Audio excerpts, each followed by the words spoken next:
Bismillahirrahmanirrahim. Assalamualaikum warahmatullahi wabarakatuh. Waalaikumsalam warahmatullahi wabarakatuh.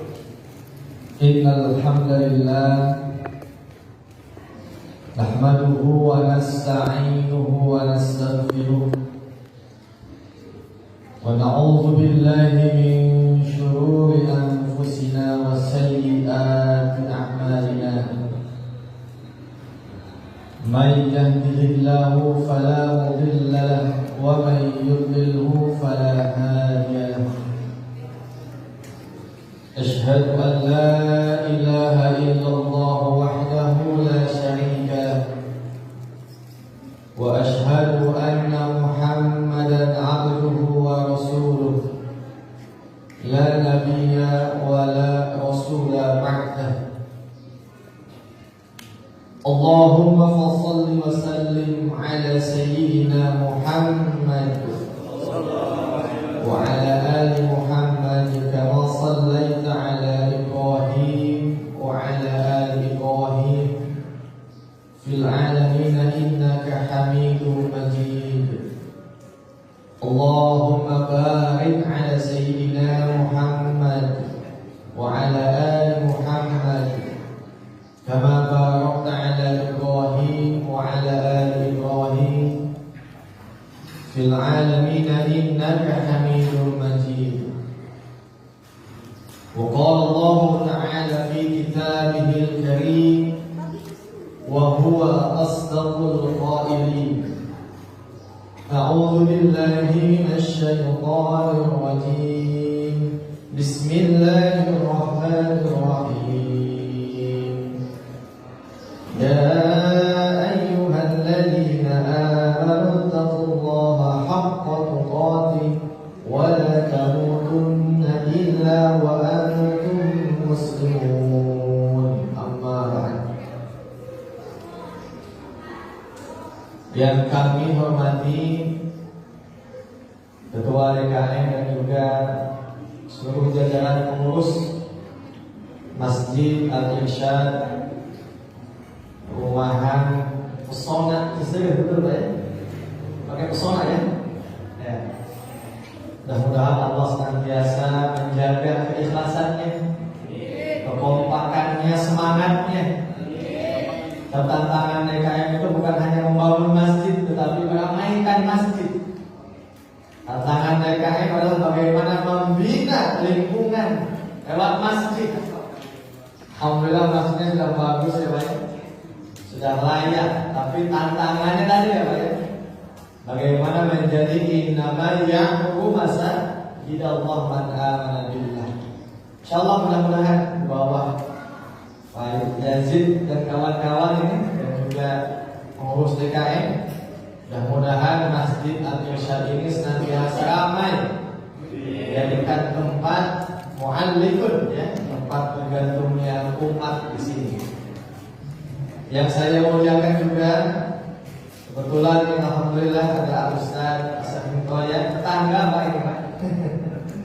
Yatimah tetangga abdi sami di gang Sukayata. Ini anak-anak mudah-mudahan sehat semua ya. Ya silakan. Terima kasih, ditingkatkan lagi ya rawisnya, mudah-mudahan go internasional ini. Amin ya Allah ya Rabbal Alamin. Ya beliau punya yayasan Payatiman Pak ya. Dan banyaknya adalah anak-anak yatim, maka disebut Payatiman. Ya mudah-mudahan yang Haji Asad Hintoya dia senantiasa istiqomah, kita sama-sama berjuang berdakwah di jalan Allah. Ibu-ibu juga ini kelihatannya kompak ya. Biasa kalau ibu-ibu itu sibuk ya, sibuk menyiapkan makanan kayaknya. Terima kasih ibu-ibu sudah begitu antusias ya, menyukseskan kegiatan peringatan Maulid Nabi Muhammad sallallahu alaihi wasallam. Bapak Ibu jamaah sekalian, marilah kita senantiasa awali dengan senantiasa memanjatkan segala puja dan puji syukur kepada Allah Subhanahu wa taala. Salawat dan salam semoga Allah tetap limpah curahkan kepada baginda Habibana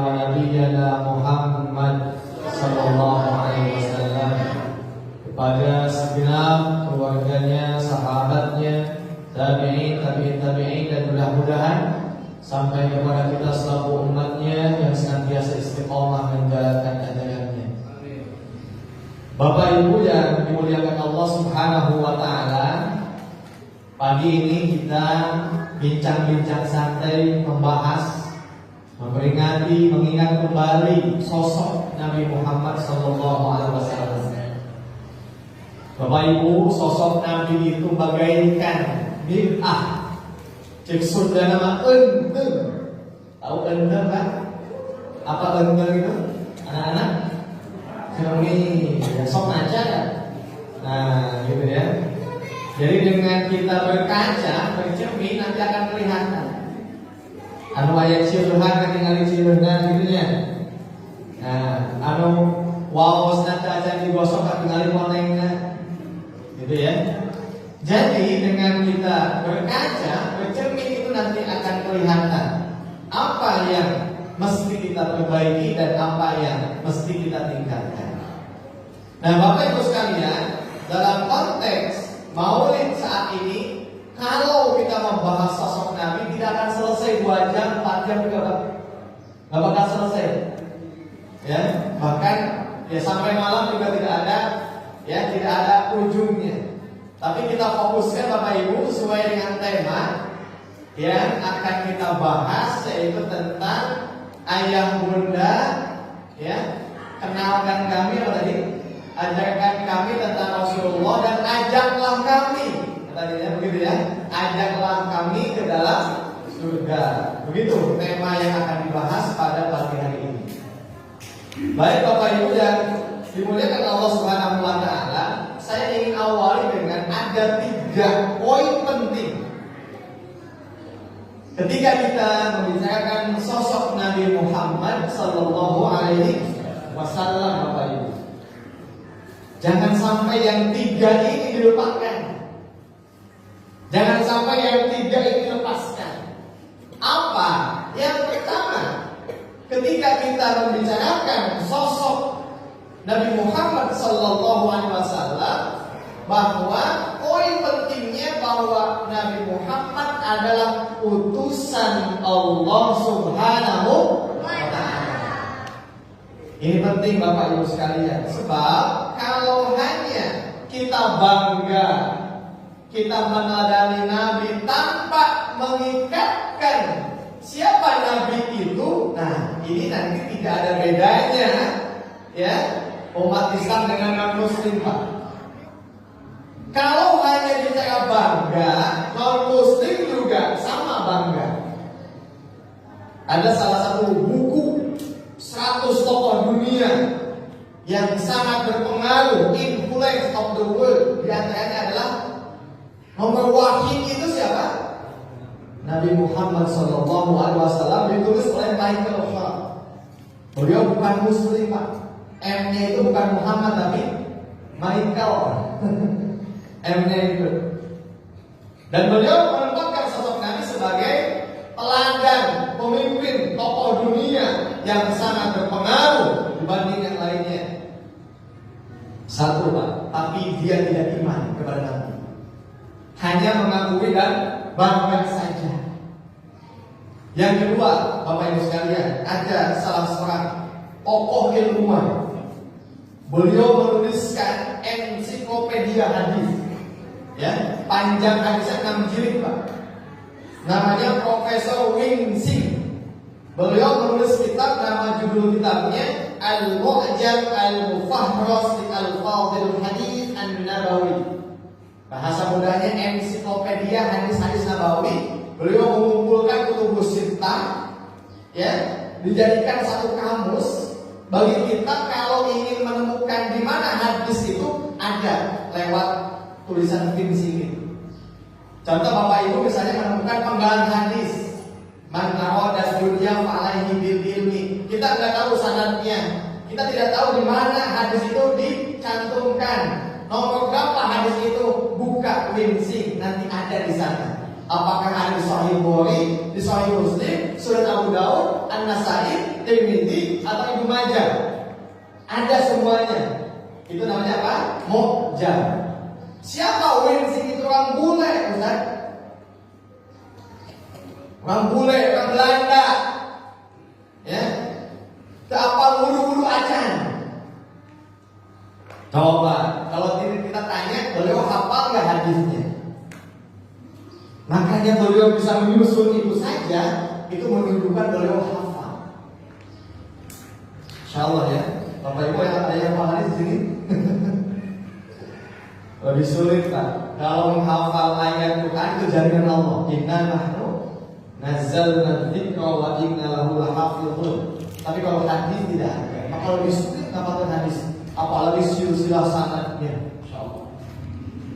Nah, Winsing itu dia membuat kamus mu'jam yang sampai detik ini dipakai oleh dunia Islam. Apalagi kalau kita mau mentahmid hadis itu pakai Winsing selalu. Ya. Baik Pak. Yang ketiga Bapak Ibu sekalian, di McGill University. McGill itu di Montreal. Montreal itu adalah ya salah satu kampus yang sangat dikenal. Jebolannya ada Cendekiawan Muslim Indonesia. Jebolan McGill itu salah satunya Profesor Nurholis Najib, Profesor Harun Nasution, itu jebolan McGill. Beliau ini sekolah di sana dibimbingnya bukan oleh seorang muslim, tapi non muslim. Pembimbingnya itu, profesornya itu bule, ya, bukan muslim. Nah, kalau kita mau bayangkan hebat tidak Pak ilmunya Pak? Wah, masya Allah. Ya. Nah, di mana bedanya? Bedanya tadi. Sosok Nabi dipisahkan dengan siapa? Dengan Allah Subhanahu wa Ta'ala. Sehingga mengenang, mengakui kehebatan Nabi sebatas bagaimana Nabi itu manusia biasa, manusia yang istimewa, tanpa mengkaitkan siapa sosok Nabi di balik itu semua. Nah, ini Pak. Jadi hanya sebatas nilai-nilai kemanusiaan, humanity, kemanusiaan saja. Ini yang tidak boleh Bapak Ibu sekalian. Ya. Baik, yang kedua Bapak Ibu sekalian, poin yang kedua, kalau kita membahas sosok Nabi Muhammad, yang tidak boleh dipisahkan, Nabi itu membawa panduan wahyu kalamullah, namanya apa? Al-Quran. Nah ini. Jadi kalau sudah bicara Al-Quran, ini maka nanti akan dinafikan oleh siapa? Tokoh-tokoh yang tadi, yang non-muslim tadi. Sehingga apa? Hanya sebatas hal-hal teladan saja. Sehingga panduan wahyunya tidak diakui, sebab tidak mengimani Allah Subhanahu wa Ta'ala. Mungkin dihafal dia. Termasuk Bapak Ibu masih kenal dulu ya, ada tokoh di Nusantara yang memang ingin ya apa? Mengacak-acak kaum muslimin. Orang Belanda namanya Snow Morgoni. Ya, beliau konon katanya hafal Quran, pandai bahasa Arab. Ya, omo lamun geus make jubah, kangge gamis, kangge imamah geus ganti kiai, Pak. Tidak ada yang menyangka Snow itu adalah orientalis atau bahkan juga adalah muslim. Sehingga banyak yang tertipu umat Islam dengan apa? Penampilan. Termasuk salah satu tujuan ya misionaris itu juga menghafal ayat-ayat Quran supaya kaum muslimin bisa terkecoh. Nah ini Bapak Ibu sekalian, bedanya di mana? Bedanya tidak diimani, itu yang kedua.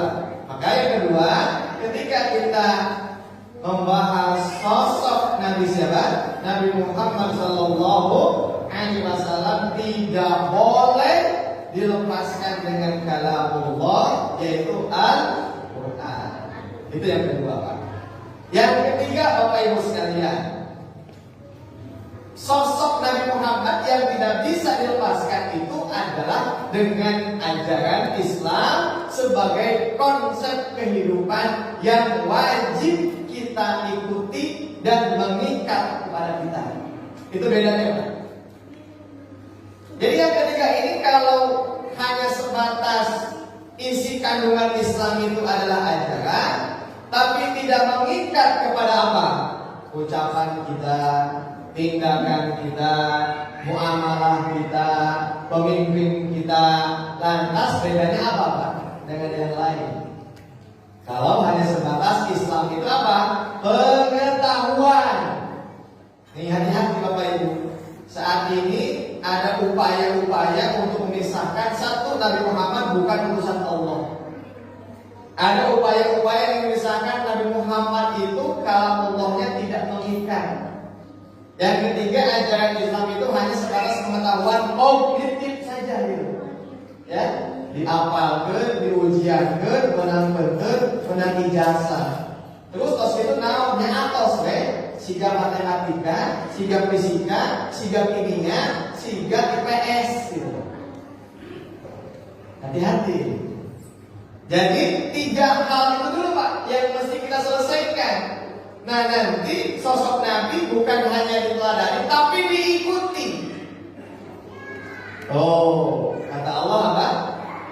A'udzubillahi minasyaitonir rajim. Qul in kuntum tuhibbunallaha fattabi'uni yuhibbukumullah wa yaghfir lakum dzunubakum.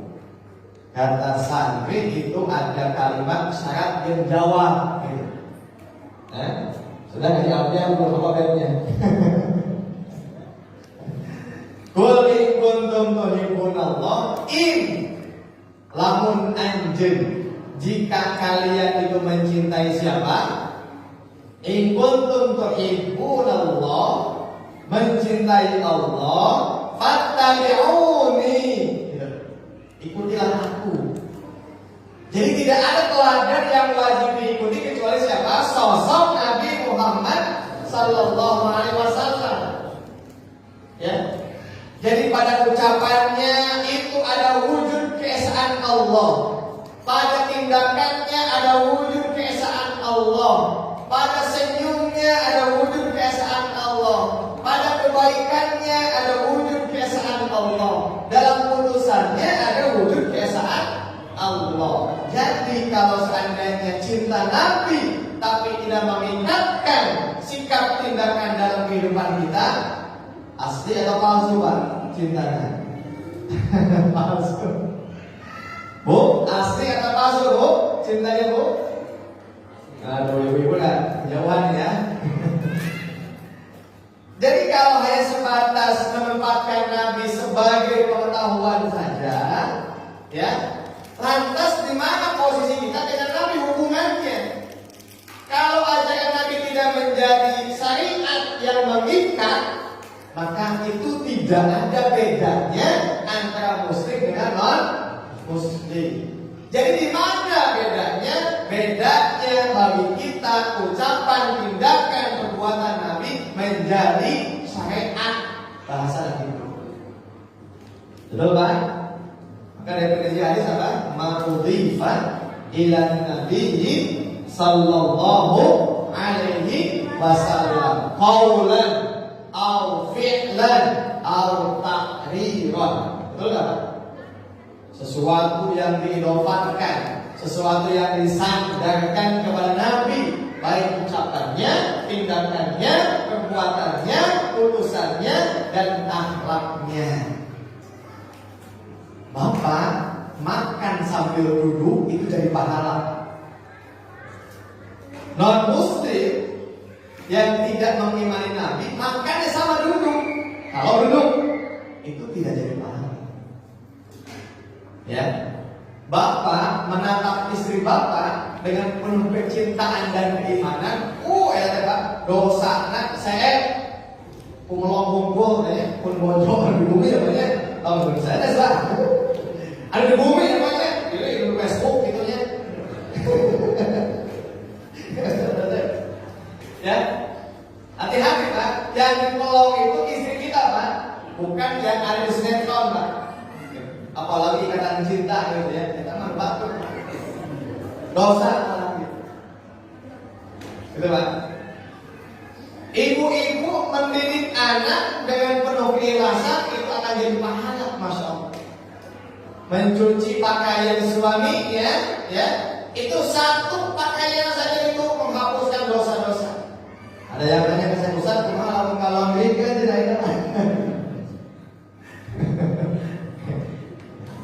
Oh, akhirnya makan di mana-mana ya, terus sepanjang jalan depan juga ada laundry gitu ya. Ya, ibu-ibu sekalian, masya Allah. Jadi dengan meneladani Nabi itu bukan hanya kompensasi tanpa ada pahala, kata siapa? Masya Allah, itulah sebutkan sunnah. Ayo sekalian ya, kita misalnya ya makan minum mencontoh Nabi dari pahala dan semuanya Bapak Ibu sekalian.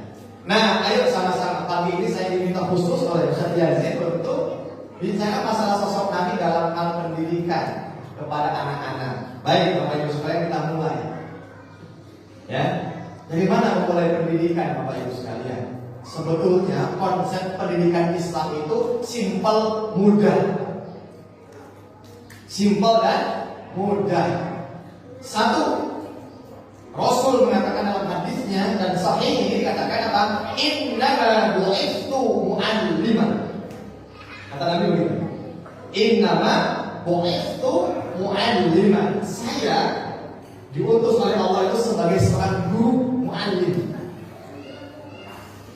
Insyaallah ya, Bapak Ibu sekalian. Dan dari hadis itu ada ditulis oleh ya Abdul Fattah Al-Ghuddah namanya.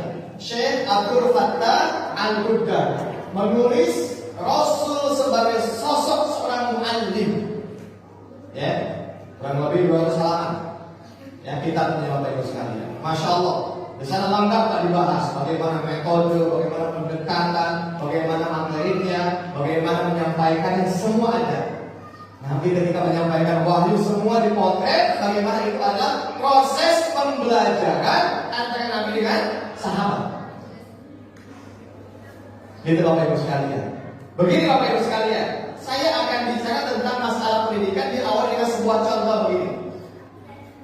Bapak Ibu, kalau ada seorang bayi yang lahir dalam kondisi prematur, tahu prematur ya Ibu? Belum waktunya, belum saatnya. Ya, kebetulan saya punya anak yang keempat prematur Ustaz, ya 6 bulan setengah sudah harus diangkat. Itu 2 bulan dimasukkan ke dalam inkubator Bapak Ibu. Ketika ditanya kenapa? Sebab inkubator itu diciptakan sesuai dengan kondisi rahim ibunya, kehangatannya, kondisinya. Sebab anak itu masih berbahaya kalau belum waktunya. Maka ciptakan apa? Tabung namanya. Nah, ini inkubator Bapak Ibu sekalian. Ya. Nah, jadi pengkondisian anak supaya tetap dalam kondisi sehat, seperti halnya dalam rahim, terjaga, gitu ya. Itulah yang disebut dengan konsep pendidikan. Jadi Bapak Ibu sekalian bayangkan, anak-anak kita ini ketika dilahirkan di dunia, ini sudah banyak hal-hal yang akan mengkontaminasi kesuciannya. Ini yang harus dipahami oleh Bapak Ibu sebagai ayahnya. Hadis Nabi mengatakan, kullu mauludin yuladu 'alal fitrah, fa abawahu yuhawwidanihi aw yunassiranihi aw yumajjisanihi. Jadi Bapak Ibu, punten ini ya. Yang mesti disiapkan itu bukan hanya popoknya, bukan hanya flanelnya, bukan hanya bajunya, bukan hanya makannya, bukan hanya fisiknya, tapi pengkondisian situasi bagaimana anak-anak kita ada dalam kondisi fitrah, kondisi suci sebagaimana tadi inkubator. Nah, Bapak Ibu sekalian, masalahnya siapa yang mengendalikan supaya anak kita tetap suci? Siapa? Bapak dan ibunya. Pertanyaannya, dengan apa supaya anak kita tetap suci? Itu satu. Bagaimana supaya anak kita tetap suci? Itu dua. Yang ketiga, apa penyakit-penyakit, virus-virus yang akan membuat anak kita itu berpaling kesuciannya? Tiga, itu dijawab. Bapak Ibu sekalian yang dimuliakan Allah Subhanahu wa taala, jadi itu tugas kita. Coba Bapak Ibu bayangkan, kalau ibaratnya tadi misalnya ya, tabung inkubator itu misalnya bolong. bahwa itu bolong dan akan masuk penyakit, gimana? Yang akan terancam siapa? Bayinya. Kalau bolongnya 2 gimana? Lebih terbuka lagi. Bolongnya 3. Apalagi misalnya lebih dari apa? Ngageblong, tutupan. Nah, begitulah Bapak Ibu sekalian. Jadi tugas Bapak Ibu itu menjaga akidah kesucian anak-anak kita dari segala bahaya-bahaya yang akan mengancam akidah anak-anak kita. Maka yang mesti kuat itu siapa? 1, penjaganya. Betul Bapak Ibu? Pak, bayangkan lamun ayah satpam tapi dia maling, bagaimana Pak? Satpam, dia tugasnya menjaga, tapi dia mencuri. Gimana Pak Ibu? Ya? Bahaya tidak? Nah, coba kita biaskan ya. Bapak itu penjaga kesucian anak-anaknya. Tapi bapak yang diamanahkan oleh Allah sebagai penjaga, dia tidak suci, alias banyak dosa, dan tidak tahu apa yang akan menyebabkan anak-anak itu apa? Berpaling kesuciannya. Coba. Yang semestinya bapak ibu itu menjaga anak-anaknya, yang ada malah apa? Tuh, membuka, kemudian mengendalikan, atau bahkan juga dengan tidak disadari anak-anak kita sudah diracuni oleh apa? Penyakit-penyakit yang akan merusak akidahnya. Betul tidak Pak? Oh. Maka kembali kepada hadis tadi, kullu mauludin yuladu alal fitrah fa abawahu. Apa Pak Abawahu ulama mengatakan bukan hanya bapak dan ibunya, tapi yang kedua adalah lingkungannya, yang ketiga adalah masyarakatnya, lebih jauhnya adalah negaranya. Bapak Ibu sekalian, Pak Abawahu. Bapak Ibu susah tidak Pak mendidik anak-anak kita saat ini Pak? Lebih susah lagi kalau kita nggak paham mendidiknya. Jadi apa?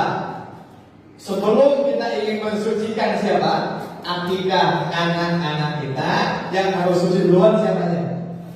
Ayah ibunya. Sudah siap belum Pak? Bu, mana ibu-ibu?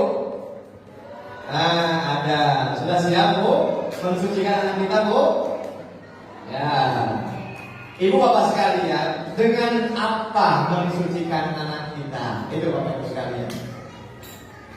Ya, bapak ibu sekalian, yang disebut dengan mensucikan itu fa'aqim wajhaka lid-dini hanifa fitratallahi allati fatara an-nasa 'alaiha la tabdila li khalqillah. Tidak ada satu konsep yang bisa mengenalkan menjaga kesucian anak kita kepada Allah kecuali Quran dan ajaran Islam. Itu Pak. Ya. Jadi setelah apa? Setelah kita paham, kita tahu sebagai penjaganya, kita sebagai subjek, nah maka upaya untuk memproteksinya itu apa? Ajaran Islam, Al-Quran Bapak Ibu sekalian. Ini penting Bapak Ibu ya. Sebab masalahnya adalah mendidik itu ada 3 hal yang mesti kita bidik. Yang pertama adalah 1, kognitif, akliyahnya, kemudian ruhiyahnya, hatinya, dan yang ketiga sikapnya alias akhlaknya. Atau bahasa lain kita sebut dengan iman Bapak Ibu sekalian. Anak-anak ini anak kecil ini Bapak Ibu ini masih suci semuanya Bapak Ibu. Ya. Bagaikan baju yang putih. Ya, nanti baju itu bergantung siapa yang akan mempengaruhinya. Maka pendidikan itu bahasa mudahnya siapa yang mempengaruhi, siapa yang dipengaruhi. Itu Bapak Ibu. Terus yang kedua, dengan apa dia mempengaruhi sehingga nanti akan membekas. Itu pendidikan. Diulang Bapak Ibu. pendidikan itu adalah siapa yang mempengaruhi dan siapa yang dipengaruhi. Yang kedua, dengan apa dia dipengaruhi. Benar. Kalau anak dipengaruhi dengan lagu dangdut gimana Pak? Ya otomatis kalau saya lagu dangdut musik langsung joget. Betul nggak Bu? Kalau anak dipengaruhi misalnya dengan film-film, gimana Bapak Ibu? Nah itu yang akan melekat di benak pikirannya. Kalau misalnya ada anak kecil Pak, gini contohnya, anak kecil ketemu anak kecil, tiba-tiba ngobrol kawan sekolah sama ngobrol kemudiannya. Kalau ucapan yang pertama kali diucapkan itu adalah tentang film, maka selama ini anak itu dipengaruhi oleh film. Betul Bu? Ibu-ibu, bapak-bapak, kalau mau ngecek anak kita sampai di mana pantau di belakang, ketemu sama temannya, apa yang diobrolkan. Siap nggak Bu? Siap juga senangnya Bu? Ya tentu anaknya yang 6 tahun ke sana ya, 7 tahun ke sana. Kalau anak masih kecil, ya belum. Ya Bu ya. Kalau anak di bawah 6 tahun, 5 tahun belum. Tapi 7 tahun, sebab 7 tahun fase tamyiz namanya. Dia sudah bisa membedakan mana baik, mana mana film ya. Jadi kalau misalnya ketemu nih, ya dengan teman-temannya, kemudian yang disampaikan, yang diobrolkannya tentang games, misalnya game, maka dia selama ini dibentuk, dipengaruhi oleh game itu.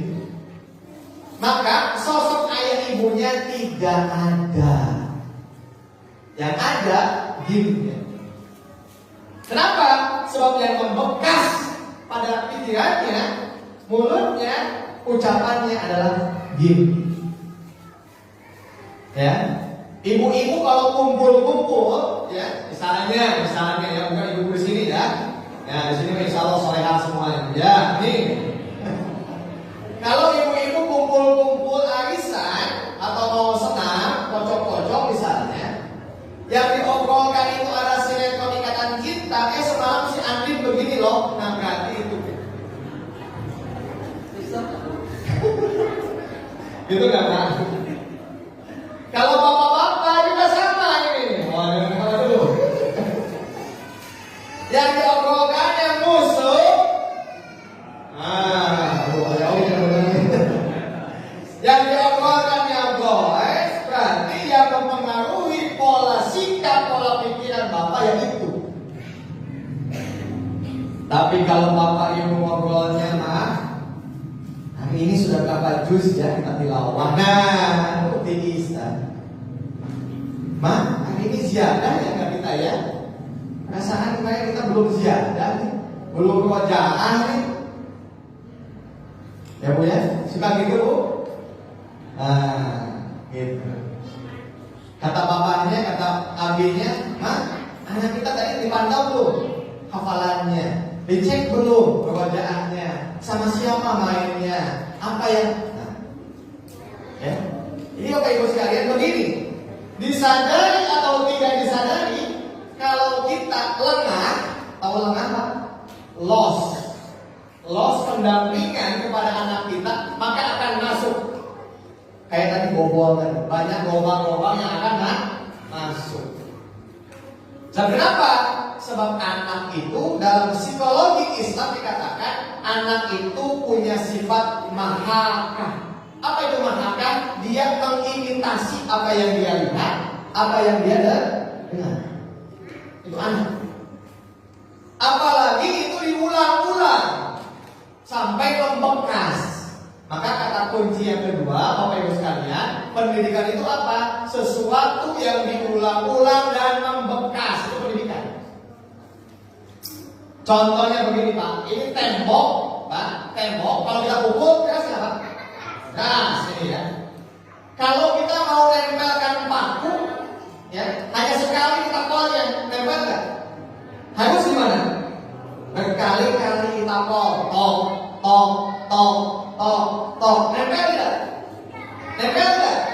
Nah, begitulah pendidikan. nempel, membekas, kuat. Jadi Bapak Ibu, seberapa jauh pendampingan kita dengan anak-anak kita? Jadi kalau misalnya anak-anak kita seharian pun didampingi oleh YouTube, ya kayak begitu. Ya, dalam hatinya